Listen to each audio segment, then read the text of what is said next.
Hello everyone, I am Neha from Career Edge Patiala. Today we will discuss about few questions on GPS and geofencing, which is very important topic for upcoming Punjab government exams. So let us begin.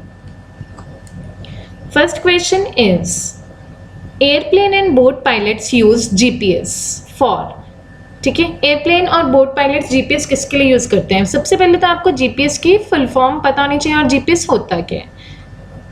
GPS stands for global positioning system, ठीक है, global positioning system होता है। इसमें क्या होता है, satellites की मदद से अर्थ से यहाँ से सैटेलाइट्स भेजी जाती हैं, ठीक है, यहाँ से ग्राउंड से, जो क्या है अर्थ के आसपास ऐसे ऑर्बिट में सैटेलाइट्स क्या करती हैं, रिवॉल्व करती हैं, ठीक है, और अर्थ को मॉनिटर करती हैं। यहाँ पे अर्थ के ऊपर कोई भी लोकेशन है, किसी की लोकेशन को हम क्या कर सकते हैं, ट्रैक कर सकते हैं, ठीक है, किसी की कोई भी लोकेशन बताती है। जीपीएस सिस्टम से हमें किसी की भी लोकेशन या पोजीशन पता लगती है, ठीक है, और इसके और भी बहुत सारे बेनिफिट्स हैं। जैसे कि सपोज करो यहाँ पे एक जगह है, ठीक है, जैसे कि इंडिया गेट दिल्ली में है, ठीक है, तो इंडिया गेट की लोकेशन जो है, आप यहाँ पे बैठे हो, इस पोजीशन पे बैठे हो, ए पोजीशन पे, तो इंडिया गेट की जो पोजीशन है, ठीक है, वो जीपीएस के थ्रू हमें पता लग सकती है कि इंडिया गेट कहाँ पे है, लोकेशन यहाँ से। और अगर हमें पाथ पता करना है, जैसे ए से लेके यहाँ तक पाथ, ठीक है, ए से इंडिया गेट तक जाने का पाथ क्या है वो भी बताएगी जीपीएस के थ्रू, ठीक है। यहाँ से भी जा सकती हैं, देखो मल्टीपल पाथ्स हो सकते हैं ना एक जगह पे जाने के, और कैसे जा सकते हैं, एक शॉर्टेस्ट पाथ भी होगा जो यहाँ से जाएगा। तो ये सारे पाथ्स जो है वो क्या है, जीपीएस बताएगा। तो जीपीएस का पता लग ही गया होगा आपको कि जीपीएस किस लिए यूज होता है, किसी की लोकेशन डिटरमाइन करने के लिए। अर्थ के ऊपर भी देखो, अर्थ के नीचे भी, और एयर में भी, ठीक है। तो एयरप्लेन्स जो है वो भी नेविगेशन के लिए इसको यूज करते हैं, और जो शिप्स हैं, ठीक है, वो भी इसको नेविगेशन के लिए यूज करते हैं। So airplane and boat pilots use GPS for, वो किस लिए यूज करते हैं, this is for navigation is correct answer. So move on to second question.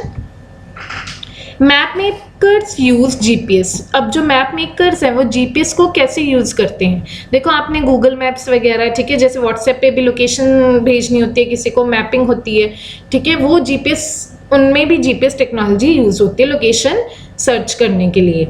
अब ये जीपीएस से क्या करते हैं, स्टोर करते हैं, यूज करते हैं, और व्यू कर सकते हैं ज्योग्राफिकल इंफॉर्मेशन, मतलब आप कहाँ पे हो, ज्योग्राफिकल एरिया आपकी, मतलब वो लोकेशन बताते हैं, ठीक है। तो इसका करेक्ट आंसर क्या है, store, use, view geographical location. So move on to next question, question number 3। When using GPS, जब हम जीपीएस यूज करते हैं तो आप एक्सपेक्ट करते हो कि आपकी पोजीशन एक्यूरेट होगी, 95% एक्यूरेसी होगी। कितने रेडियस में एक्यूरेसी होगी? तो इसका करेक्ट आंसर है 100 मीटर तक। मतलब कि अगर आपको वो लोकेशन बता रहा है तो 100 मीटर तक वो लोकेशन एग्जैक्ट बताएगा, ठीक है। तो इसकी रीच कहाँ है, 100 मीटर तक एग्जैक्टली बताने की। वैसे तो इसकी रीच बहुत ज़्यादा है, ठीक है। अब ये यहाँ पे एक इम्पॉर्टेंट क्वेश्चन अराइज होता है कि जीपीएस की जो एक्यूरेसी है, एक्यूरेट लोकेशन जो बताता है, वो बताता है अप टू 100 मीटर तक, ठीक है, 100 मीटर्स तक। लेकिन जो जियो फेंस होती है, जियो फेंस भी आगे आएंगे, उसके क्वेश्चंस करेंगे, then I will explain you. ये एक्यूरेट लोकेशन बताता है कहाँ तक, अप 300 मीटर तक, ठीक है। This is very important point that you have to note. So move on to next question, that is question number 4। What are the clock called that are used by GPS satellites. अब GPS satellites कौन सी clocks use करती हैं? तो इसका correct answer है atomic clock. अब atomic clock का क्या काम होता है, ये एग्जैक्ट, एक्यूरेट या आप कह सकते हैं प्रिसाइज टाइम का डेटा है जो वो देती है, प्रिसाइज टाइम बताती है किसको, जीपीएस सिग्नल्स को, ठीक है। ऊपर सिग्नल्स होते हैं ना, तो सिग्नल्स को एक्यूरेट टाइम, लोकेशन के साथ साथ टाइम भी बताती है। तो एटॉमिक क्लॉक इसलिए जीपीएस सैटेलाइट्स में यूज होती है। So move on to next question, that is question number 5th. What type of antenna is used in GPS system? GPS system में देखो एंटीनास तो ग्राउंड पे लगे ही होते हैं ना, ठीक है, वो वही सिग्नल्स रिसीव करेंगे ना। ऊपर देखो अर्थ है, ऊपर क्या होंगी, सैटेलाइट्स होंगी यहाँ पे, ठीक है, टॉप पे सैटेलाइट्स होंगी, लेकिन जो अर्थ है, अर्थ के ऊपर क्या होंगे, जीपीएस रिसीवर्स लगे होंगे, जिससे हम सिग्नल्स कैच करेंगे, तभी तो लोकेशन बता पाएंगे ना, ठीक है, ऐसे सिग्नल्स कैच करने के लिए। तो यहाँ पे ग्राउंड पे क्या लगे होंगे, एंटीना लगे होंगे। उस एंटीना की शेप क्या होगी, उस एंटीना की शेप होगी helical array antenna. This you have to remember. So move on to next question, question number 6. What is the minimum number of GPS satellites you need to receive information in order to get a fix on your horizontal position? अब देखो ये this is very important question and very controversial question. कई जगह पे लिखा होता है कि हमें मिनिमम, ठीक है, एक्यूरेट पोजीशन पता करने के लिए मिनिमम कितनी सैटेलाइट्स चाहिए होती हैं, कहते हैं कि 3 सैटेलाइट्स चाहिए होती हैं। लेकिन ठीक है, लेकिन यहाँ पे एक ट्विस्ट है। ट्विस्ट ये है कि सिर्फ ये जो 3 सैटेलाइट्स हैं ना, वो आपकी पोजीशन तो बता देते हैं, ठीक है, पोजीशन तो बता देते हैं, लोकेशन बता देते हैं, लेकिन वो ये नहीं बता पाते कि आप अर्थ से कितनी ऊपर है, यहाँ पे अर्थ से ग्राउंड से कितनी ऊपर है आपकी लोकेशन या कितनी नीचे। अगर आप हवा में हो तो वो नहीं बताएगा, अगर आप पानी में हो तो वो 3 satellites are not enough, 3 satellites are not enough, तो आपको एक सैटेलाइट और चाहिए। तो मतलब आपको एक्यूरेट पोजीशन बताने के लिए कितने सैटेलाइट्स चाहिए टोटल, आपको 4 सैटेलाइट्स चाहिए, ठीक है। बट अब यहाँ पे इन्होंने क्या कहा है, यहाँ पे क्वेश्चन में थोड़ा सा ट्विस्ट है कि जीपीएस सैटेलाइट्स, ठीक है, मिनिमम नंबर जीपीएस सैटेलाइट्स कितनी चाहिए to fix on your horizontal position. मतलब अब धरती पे आपकी पोजीशन, हॉरिजॉन्टल पोजीशन बताने के लिए आपको कितनी सैटेलाइट्स चाहिए, तो इसका आंसर होगा, आंसर 3 सैटेलाइट्स चाहिए। अगर आपसे वो हॉरिजॉन्टल पोजीशन ये वर्ड ना मेंशन करता तो आपको कितनी मिनिमम सैटेलाइट्स चाहिए, जो आपको बताए कि धरती के ऊपर है या नीचे, तो आपको 4 सैटेलाइट्स चाहिए। This is very important question. So move on to next question, that is question number 7. Global positioning service, ये ग्लोबल पोजीशनिंग सिस्टम भी बोल सकते हैं, यूजेस 24 सैटेलाइट्स। देखो जब ये जीपीएस लॉन्च हुआ था, ठीक है, 1970s में जब लॉन्च हुआ था तो इसके पास 24 सैटेलाइट्स थी, ठीक है। ये क्वेश्चन आ भी जाता है कि जीपीएस जब लॉन्च हुआ तो कितनी सैटेलाइट्स थी, तो लेकिन अब नाउ जीपीएस के पास कितनी सैटेलाइट्स हैं, 32 सैटेलाइट्स हैं, ठीक है। अब कितनी सैटेलाइट्स हैं, 32 सैटेलाइट्स हैं। तो ये पूछ रहे हैं कि 24 सैटेलाइट्स कितने ऑर्बिट्स में घूमती हैं, ठीक है। तो कितने ऑर्बिट्स में ये डिवाइड होती हैं, 6 ऑर्बिट्स में। देखो क्या होता है कि ये अर्थ है, ठीक है, अर्थ के आसपास सैटेलाइट्स घूम रही हैं, ठीक है, 24 सैटेलाइट्स घूम रही हैं। तो हर ऑर्बिट में ये देखो, ये जैसे ये ऑर्बिट है ना, एक ऑर्बिट में कितनी है, 4 सैटेलाइट्स का कॉम्बिनेशन होता है, 4 सैटेलाइट्स होती हैं, ठीक है। ऐसे ही 4 को हम 6 से मल्टीप्लाई करेंगे तो कितने, 24 सैटेलाइट्स बन जाएंगी। 24 सैटेलाइट्स 6 ऑर्बिट्स में बांटी जाती हैं। लेकिन ये 32 अब जो हो गई हैं वो क्या है, हर ऑर्बिट में एक एक्स्ट्रा सैटेलाइट रखी जाती है, स्पेयर सैटेलाइट, ठीक है, रखी जाती है। So this you have to remember. So move on to next question, question number 8. Map maker use GPS to verify, ठीक है। मैप मेकर्स जो होते हैं, जैसे मैंने बताया गूगल मैप्स, लोकेशन ट्रैकिंग वगैरह, ठीक है, वो जीपीएस का यूज क्यों करते हैं, टू वेरीफाई बाउंड्रीज, ठीक है। उन्हें बाउंड्रीज, रूट्स, टाउन्स, प्लेसेस, ये सब चीजें तो पता होती हैं, बट बाउंड्रीज भी डिफाइन जो है जीपीएस को यूज करके ही होती हैं। So move on to next question, that is question number 9. What is the US GPS system called, ठीक है। देखो सबसे पहले तो आपको पता होना चाहिए जीपीएस जो सिस्टम है, ठीक है, वो यूएस ने, ठीक है, यूएस ने लॉन्च किया था, यूएस के डिफेंस सेक्टर ने, ठीक है, डिफेंस सेक्टर या फिर यूएस की मिलिट्री आप बोल सकते हैं, यूएस की मिलिट्री ने लॉन्च किया था ये फर्स्टली जीपीएस सिस्टम। कौन सी ईयर में? इन 1970s जब उन्होंने ये लॉन्च किया था जीपीएस सिस्टम। इंडिया में तो बाद में आया है, ठीक है, सबसे पहले यूएस ने लॉन्च किया था, 1970s था, ठीक है, 1970s का टाइम था। तो जब लॉन्च किया था तो इसका नाम था नेवस्टार जीपीएस एट दैट टाइम। तो यूएस जो जीपीएस यूज करता है वो कौन सा है? नेवस्टार जीपीएस, ठीक है। नेवस्टार की फुल फॉर्म है navigational satellite timing. This full form is very important, ठीक है, ये भी आपसे पूछी जा सकती है एग्जाम्स में। Timing and ranging global positioning system, GPS की तो वही फुल फॉर्म है, ठीक है। पहले इसका नाम क्या था? नेवस्टार जीपीएस, अब इसका नाम क्या है? GPS. So move on to next question, that is question number 10th।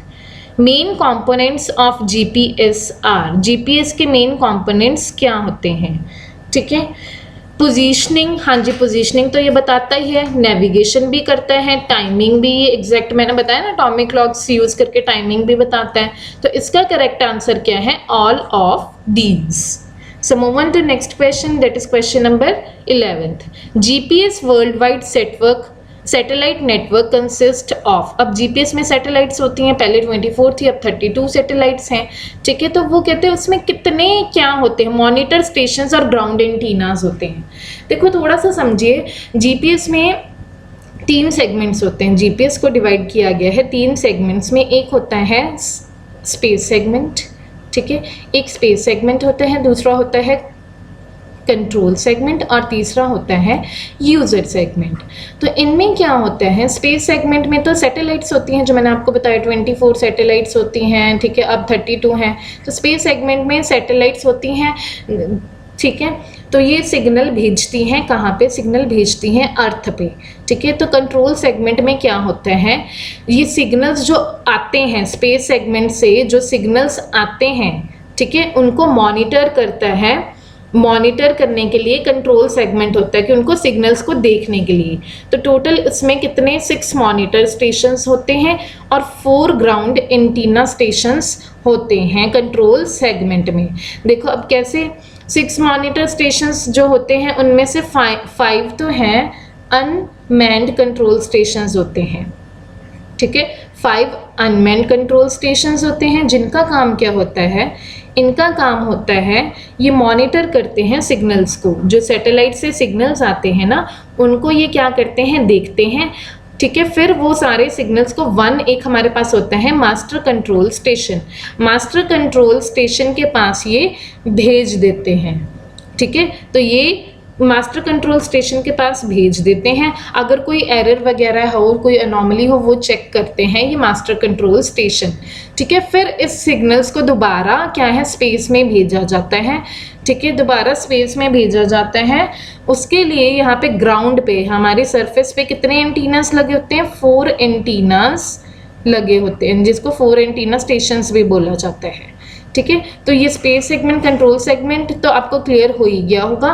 उसके बाद ये यूज़र सेगमेंट में क्या होता है? इसमें क्या होते हैं? जीपीएस रिसीवर्स लगे होते हैं। अब जो दोबारा जो सिग्नल्स आएंगे वो हमारे तक जीपीएस रिसीवर्स के थ्रू ही पहुंचते हैं, तभी हमें लोकेशन पता लगती है। So move on to next question, that is question number 12th. GPS satellites are, GPS की सैटेलाइट्स कौन सी सैटेलाइट्स होती हैं? देखो हमारे अर्थ को, ठीक है, अर्थ को है 3 ऑर्बिट्स में डिवाइड किया गया है। एक होता है लोअर अर्थ ऑर्बिट, LEO, ठीक है, लोअर अर्थ ऑर्बिट होती हैं। एक होता है मीडियम अर्थ ऑर्बिट, ठीक है, एक होता है हायर अर्थ ऑर्बिट, ठीक है। तो हमारे जीपीएस जो सैटेलाइट्स हैं, हमारी जो जीपीएस सैटेलाइट्स हैं वो मीडियम अर्थ ऑर्बिट में ही छोड़ी जाती हैं, ठीक है। मीडियम अर्थ ऑर्बिट की रेंज कितनी है ये भी question, this is very important. तो medium earth orbit earth surface से कितनी रेंज में होता है? अर्थ की सरफेस से जब हम 2000 किलोमीटर से लेके 35,786 किलोमीटर तक ऊपर जाते हैं तो ये सारा क्या होता है? Medium earth orbit. और इसी ऑर्बिट में अर्थ के आसपास जो हैं ये सैटेलाइट्स छोड़ी जाती हैं, तो इसलिए इनको मीडियम अर्थ ऑर्बिट सैटेलाइट्स भी कहा जाता है। तो इसका करेक्ट आंसर क्या होगा? MEO satellites. So move on to next question, how many GPS satellites were there in system originally? ये मैं बहुत बार आपको बता चुकी हूँ कि GPS सिस्टम में ओरिजिनली पहले कितनी सैटेलाइट्स थी? पहले 24 थी। अब नाउ अगर पूछ ले नाउ कितनी है? 32। समटाइम्स ऐसे भी बोला जाता है ऑपरेशनल नंबर ऑफ सैटेलाइट्स 31 है, तो ये भी आपने ध्यान रखना है। So move on to next question, that is question number 14th. What is the approximate time taken by GPS to complete one orbit? अब देखो अर्थ है, अर्थ के आसपास ये सैटेलाइट्स ऐसे ऐसे ऑर्बिट करेंगे ना, घूमेंगे, ठीक है। तो एक सैटेलाइट को अर्थ के आसपास घूमने में कितना समय लगता है, कितना टाइम लगता है? तो करेक्ट आंसर क्या है? 12 आवर्स लगते हैं, अप्रॉक्सीमेटली 12 आवर्स होता है, ठीक है। तो एग्जैक्टली जो इसकी वैल्यू होती है वो होती है वैसे 11 आवर्स 57 मिनट्स 57.27 सेकेंड्स, ठीक है। तो अप्रॉक्सीमेटली 12 आवर्स हम बोल सकते हैं इसका answer. So move on to next question, that is question number 15. Global positioning service is based on principle called. देखो ये क्वेश्चन इतना इंपॉर्टेंट और इतना कॉन्ट्रोवर्शियल क्वेश्चन है क्योंकि देखो ग्लोबल पोजीशनिंग सिस्टम है ना जो, वो कहते हैं कि ऐसे 3 सैटेलाइट्स, ठीक है, 3 सैटेलाइट्स यूज़ करता है to tell the accurate position है। यहाँ पे पोजीशन जहाँ पे ये तीनों सैटेलाइट से इंटरसेक्ट करती है ना, ये इसकी एक्यूरेट पोजीशन होती है। तीनों सैटेलाइट्स के सिग्नल जहाँ इंटरसेक्ट करते हैं तो वो ये इस पॉइंट पे एक्यूरेट पोजीशन बताता है। लेकिन देखो मैंने आपको बताया था 3 सैटेलाइट्स जो हैं, 3 सैटेलाइट्स से क्या होता है, हमें ऊपर की पोजीशन और नीचे की हवा में है कि पानी में ये नहीं पता लग पाता, ठीक है। तो बहुत सारे बोलते हैं कि ट्रायंगुलेशन टेक्निक यूज़ करती हैं ये 3 सैटेलाइट्स, ठीक है। कौन सी टेक्निक यूज़ करती हैं? ट्रायंगुलेशन, जो कि बिल्कुल गलत है। ट्रायंगुलेशन इज़ वेरी रॉन्ग, ठीक है। ट्रायंगुलेशन का मतलब होता है मेजरिंग एंगल्स मेजर करना, ठीक है। एंगल्स, इससे हम लोकेशन एग्जैक्टली नहीं पता कर पाते, तो ट्रायंगुलेशन टेक्निक बिल्कुल नहीं यूज़ होगी। उसका मतलब होता है एंगल्स मेजर करना। हमें तो क्या मेजर करना होता है? हमें मेजर करना होता है डिस्टेंस। तो हमें डिस्टेंस मेजर करना होता है। इस डिस्टेंस को मेजर करने के लिए जीपीएस सैटेलाइट्स जो टेक्निक यूज़ करती हैं दैट इज़ कॉल्ड ट्राइलेट्रेशन। तो इसको क्या बोलते हैं? Trilateration technique. तो जीपीएस किस प्रिंसिपल पे बेस्ड है? ट्राइलेट्रेशन, ना कि triangulation. This is very important fact. So move on to next question. यहाँ से अब हमारे क्वेश्चन स्टार्ट हो रहे हैं जियो फेंसिंग के, ठीक है। अब जियो फेंसिंग के, जीपीएस एंड जियो फेंसिंग को कभी आपने मिक्स नहीं करना। देखो सबसे पहले तो आपको पता होना चाहिए जियो फेंसिंग और जियो फेंस में फ़र्क होता है। जियो फेंस एक्चुअल में क्या है? जियो फेंस एक सॉफ्टवेयर प्रोग्राम है, ठीक है, सॉफ्टवेयर प्रोग्राम है, या फिर हम इसको एक टेक्नोलॉजी भी बोल सकते हैं। ये एक टेक्नोलॉजी है, ठीक है, जो क्या यूज़ करती है जीपीएस को यूज़ करती है। जीपीएस नहीं है जियोफेंस, जीपीएस को यूज़ करती है, ठीक है। या फिर क्या यूज़ करती है? RFID technique. ये आरएफआईडी की फुल फॉर्म होती है रेडियो फ्रीक्वेंसी आइडेंटिफिकेशन टेक्निक, ठीक है। ये radio frequency identification technique use करता है या फिर जीपीएस की टेक्नोलॉजी यूज़ करता है, ठीक है। किस लिए? टू डिफाइन फिजिकल बाउंड्रीज, ठीक है, टू डिफाइन वर्चुअल बाउंड्रीज भी बोल सकते हैं, ठीक है। टू डिफाइन बाउंड्रीज आप करो, this would be better word. देखो अब क्या होता है, जियो फेंस एक टेक्नोलॉजी है जिसकी वजह से, जैसे सपोज ये एक स्कूल जोन है, ठीक है। स्कूल जोन है, उसके आसपास जियो फेंस टेक्नोलॉजी का यूज़ किया जाता है कि बस हमने इतने एरिया में ये जियो फेंस की बाउंड्रीज डिफाइन कर दी, ठीक है। वर्चुअल बाउंड्रीज जो हमें दिखती नहीं है वो बाउंड्रीज डिफाइन कर दी। अब इस बाउंड्री के अंदर अगर कोई पर्सन एंटर करेगा या कोई एग्जिट करेगा, ठीक है, तो वो स्कूल की अथॉरिटीज़ को पता लग जाएगा, ठीक है। तो मतलब सेफ जोन हो जाएगा, कोई सबकी एंट्री एग्जिट सब पता लगेगी। तो जियो फेंसिंग की बहुत सारी एप्लीकेशंस है, फॉरेन में बहुत यूज़ होता है, जैसे कि बच्चे जो होते हैं छोटे, फॉरेन में क्या होता है, सब पेरेंट्स वर्किंग होते हैं, उनके घर के आसपास वो जियो फेंस लगा देते हैं ताकि चिल्ड्रन आउट ना जाएं। अगर चिल्ड्रन आउट जा रहे हैं उस एरिया से, जी हम फेंस यहाँ लगाई, यहाँ से जब आउट जाएंगे, बाहर जाएंगे, तो उनके फ़ोन पे क्या आ जाएगा, उनके फ़ोन पे एक अलर्ट आ जाएगा, नोटिफिकेशन आ जाएगी कि आपका जो बच्चा है वो बाहर जा रहा है जियो फेंस के एरिया से, ठीक है। तो आप उन पे चेक रख सकते हैं। और बहुत से ऑप्शंस होती हैं, ठीक है। जियो फेंस की बहुत एप्लीकेशंस है, जैसे कि एडवर्टाइजमेंट्स के लिए शॉप के बाहर लगा देते हैं, इन शॉप के आसपास से कोई भी इस एरिया में एंटर करता है ठीक है, तो वो उनको कस्टमर्स को क्या है, नोटिफिकेशन अलर्ट्स आने लग जाते हैं, अपने सेल वगैरह बताने लग जाते हैं, गिफ्ट कूपन्स देने लग जाते हैं। तो इसकी बहुत सारी सर्विसेज हैं। तो geo fence is a location based service. हाँ जी हाँ, जीपीएस यूज़ कर रहे हैं तो लोकेशन बेस्ड सर्विस होगी ही, ठीक है। So this is location based service. So move on to next question. Who invented geo fencing? Geo fencing को किसने इन्वेंट किया था? तो इसका करेक्ट आंसर है DJI, ठीक है। DJI की फुल फॉर्म है डा जियांग इनोवेशंस। अब डा जियांग इनोवेशंस नाम से ही पता लग रहा है ये कौन सी कंपनी है, चाइनीज़ कंपनी, ठीक है। ये कौन सी कंपनी है? चाइनीज़ कंपनी है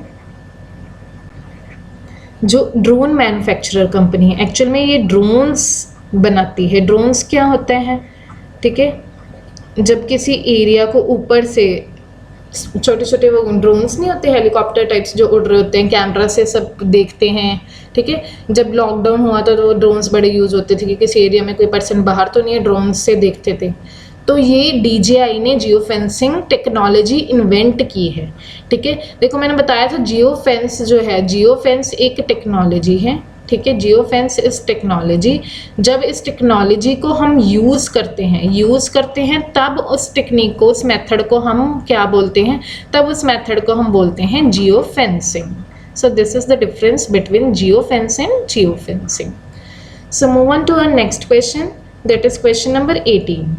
जियो फेंस यूजेस, जियो फेंस कौन सी बाउंड्रीज यूज़ करता है? अब मैंने आपको बताया था ये शॉप है या फिर स्कूल जोन है, ठीक है। स्कूल जोन अपने आसपास जियो फेंस लगाएंगे, ठीक है, इतना एरिया होगा, तो ये एरिया आपको फिजिकली थोड़ी ना टच करके पता लगेगा।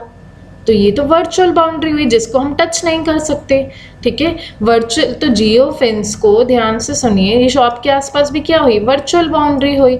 तो जियो फेंस को हम वर्चुअल बाउंड्री भी बोल सकते हैं या फिर वर्चुअल पेरीमीटर भी बोल सकते हैं। क्योंकि पेरीमीटर क्या होता है, किसी भी शेप का पेरीमीटर क्या होता है, जैसे ये ट्राइंगल है, ट्राइंगल का पेरीमीटर क्या होगा, इसकी सारी बाउंड्रीज का सम, ठीक है। ये सारी बाउंड्रीज, इनको हम क्या बोलते हैं, पेरीमीटर।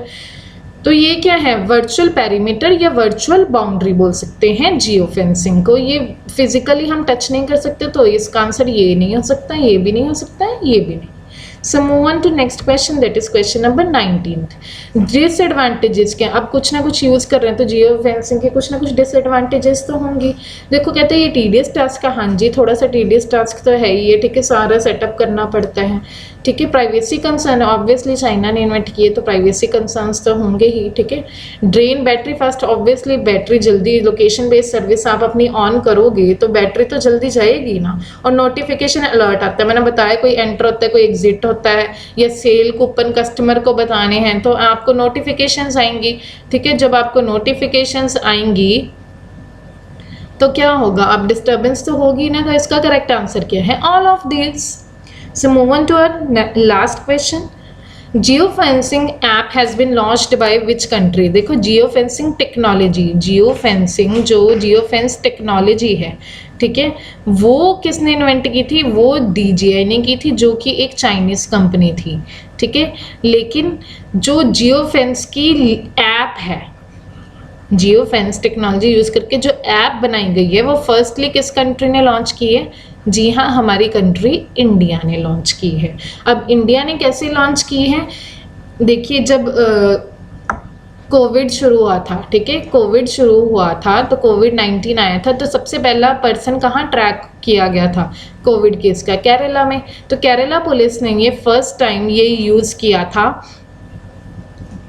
सिस्टम, ठीक है, जिससे वो क्या है, ये ऐप लॉन्च की थी, जिससे वो क्या पता कर सकते थे? इस ऐप का नाम था CQAS, जिसकी फुल फॉर्म थी कोविड-19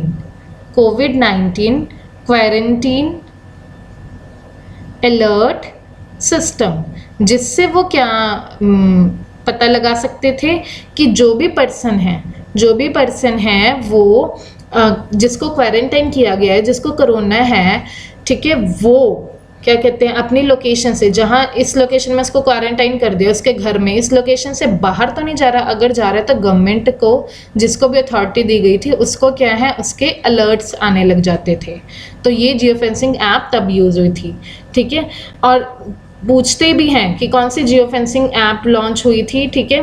तो देखो, सबको लगता है आंसर इसका आरोग्य सेतु, ऑप्शन में भी यही होता है, लेकिन वो तो कोविड-19 पेशेंट्स की इन्फेक्शन बताने के लिए किन किन को है उसके लिए हुई थी, तो ये आंसर बिल्कुल गलत है। तो ऐप का नाम है लक्ष्मण रेखा ऐप जो है वो लॉन्च हुई थी इस पर्पस के लिए, जियो फेंसिंग टेक्नोलॉजी यूज़ करके। So thank you so much everyone. Please follow us on YouTube, Facebook and Telegram.